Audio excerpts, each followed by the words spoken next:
दिल्ली के तिबारपुर विधानसभा में इस वक्त मैं मौजूद हूं और यहां पर रॉयल अपार्टमेंट में एमसीडी के द्वारा जहां पर कार्रवाई है वो की जा रही है। तस्वीरों में देखेंगे, बताया जा रहा है कि ये जो पूरा एरिया है वो ओजोन में आता है और ओजोन खासतौर पर जो यमुना क्षेत्र बाढ़ क्षेत्र एरिया होता है उसके जो 3 किलोमीटर का जो दायरा होता है उस तक में जो भी अवैध तरीके से निर्माण किया जाता है वहाँ पर जो इस तरह से जो कार्रवाई है वो देखने को मिलती है। और जहाँ पर आप बिल्डिंग देख सकते हैं 4 मंजिला इमारत बन चुकी है, जहाँ पर जो यहाँ के जिसका एक घर है उन्होंने दिल्ली हाई कोर्ट में अपील भी करी थी, लेकिन बावजूद उनको स्टे नहीं दिया गया। और आज सुबह तमाम फोर्सेस के साथ यहाँ पर जेई आप आते हैं और बिल्डोजर पर जो इस बिल्डिंग पे जो कार्रवाई है वो आप देख रहे हैं, जहाँ पर तमाम एमसीडी के कर्मचारी हैं वो इस पूरी बिल्डिंग को तोड़ने का जो तहस करने का जो काम है वो किया जा रहा है। और आपको बता दें कि इस इलाके में ये संगम विहार का इलाका लगता है और इससे अगर इसके आगे की बात की जाए, जगतपुरी की बात की जाए, अमन विहार की बात की जाए, वो तमाम जो इलाके हैं जहाँ पर इस तरह के जो ओजोन जो क्षेत्र एरिया में जो आते हैं जो कंस्ट्रक्शन हो रहा है वहाँ पर इसी तरह से ठीक जो कार्रवाई है वो देखने को मिल रही है। और कहीं ना कहीं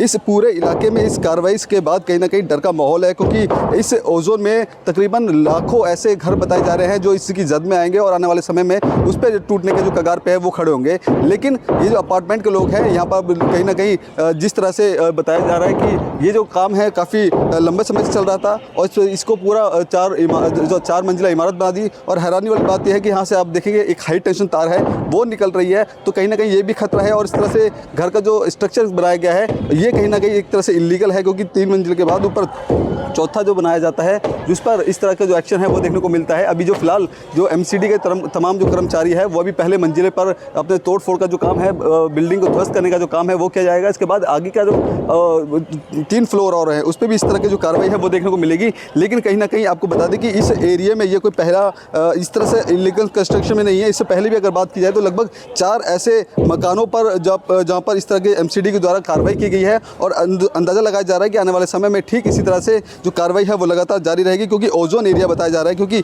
ओजोन की अगर बात कर ली जाए तो ओजोन का यमुना बाढ़ क्षेत्र इलाका, यानी कि कह सकते हैं यमुना के जो नदी से लेकर के 3 किलोमीटर का जो दायरा होता है वो ओजोन में आता है। और ये जो ज़मीन होती है काफ़ी धसीली टाइप की ज़मीन होती है। अगर यहाँ पर कोई बाढ़ आती है तो यहाँ पर जो घरों को गिरने के जो आसार है वो ज़्यादा हो जाते हैं, जिसके मद्देनज़र इस तरह की जो कार्रवाई है वो देखने को मिल रही है। और ऐसे में ये बीते दिन भी लगभग कई दर्जनों घरों को इस तरह से तहस नहस किया गया था। इससे पहले जगतपुरी की अगर बात करी जाए, जगतपुरी में भी इस तरह की जो कार्रवाई है वो देखने को मिली थी एमसीडी की। और अब ये जो रॉयल अपार्टमेंट की ये कार्रवाई से एक सीधा सटीक संदेश जाता है कि दिल्ली जितना भी ओजोन एरिया में जो निर्माण कार्य हो रहा है वो इलीगल तरीके से हो रहा है, उस पर कार्रवाई है वो दिल्ली सरकार और एमसीडी के द्वारा की जा रही है। बातचीत करने के लिए मौजूद है सर, क्या कहना चाहेंगे इस तरह से ओजोन को लेकर के जो विवाद मचा हुआ है?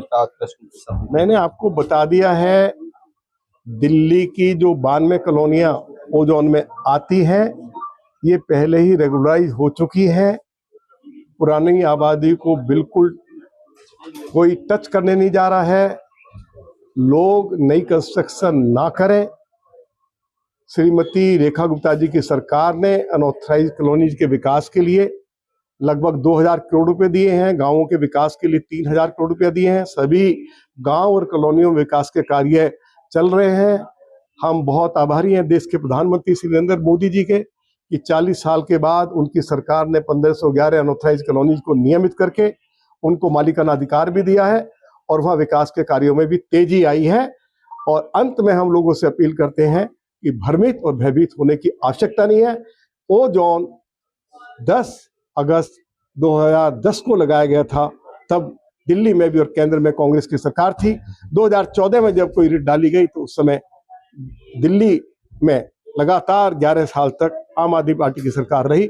आम आदमी पार्टी की सरकार को अपने 11 साल के शासन में कोर्ट के सामने सही पक्ष रखना चाहिए था, उन्होंने नहीं रखा।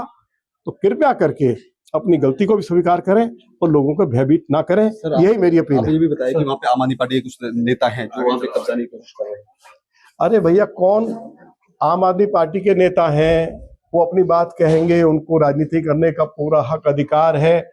यदि वो इस विषय पर कोई चर्चा करना चाहते हैं तो वो कहीं भी आ सकते हैं, किसी मंच पर हमारे साथ इस पर चर्चा कर सकते हैं और मीडिया उसको कवर कर सकता है। दूध का दूध, पानी का पानी हो जाएगा। बहुत धन्यवाद। तो देखिए, ये थे हमारे साथ भारतीय जनता पार्टी के सांसद रामवीर सिंह बिधूड़ जी। इनका साफ तौर पे कहना है कि जिस तरह से जगतपुरी में बिल्डोजर जो एमसीडी के द्वारा जो कार्रवाई की जा रही है वो ओजोन पे की जा रही है और खासतौर पर ओजोन पे ये भी साफ कर दिया है ओजोन जो क्षेत्र में उन घरों पे जो कार्रवाई होगी जो अभी जिनका निर्माणाधीन अभी चल रहा है, जिनका निर्माण किया जा रहा है। पुराने जो घर है उन पे किसी भी तरह की जो कार्रवाई है वो नहीं की जाएगी। और सीधे तौर पे एक बड़ा आरोप आम आदमी पार्टी के जो स्थानीय विधायक संदीप झाप के ऊपर लगाए, साथ ही साथ जो निगम पार्षद है उनके ऊपर कि वो जो स्थानीय नेता है वही वहां के लोग जो जमीन है उसको कब्जा करने की कोशिश कर रहे हैं और लोगों में एक भ्रम जो पैदा कर रहे हैं। कैमरा पर्सन कमलेश कुमार के साथ मैं संजय सक्सेना, पंजाब केसरी.com।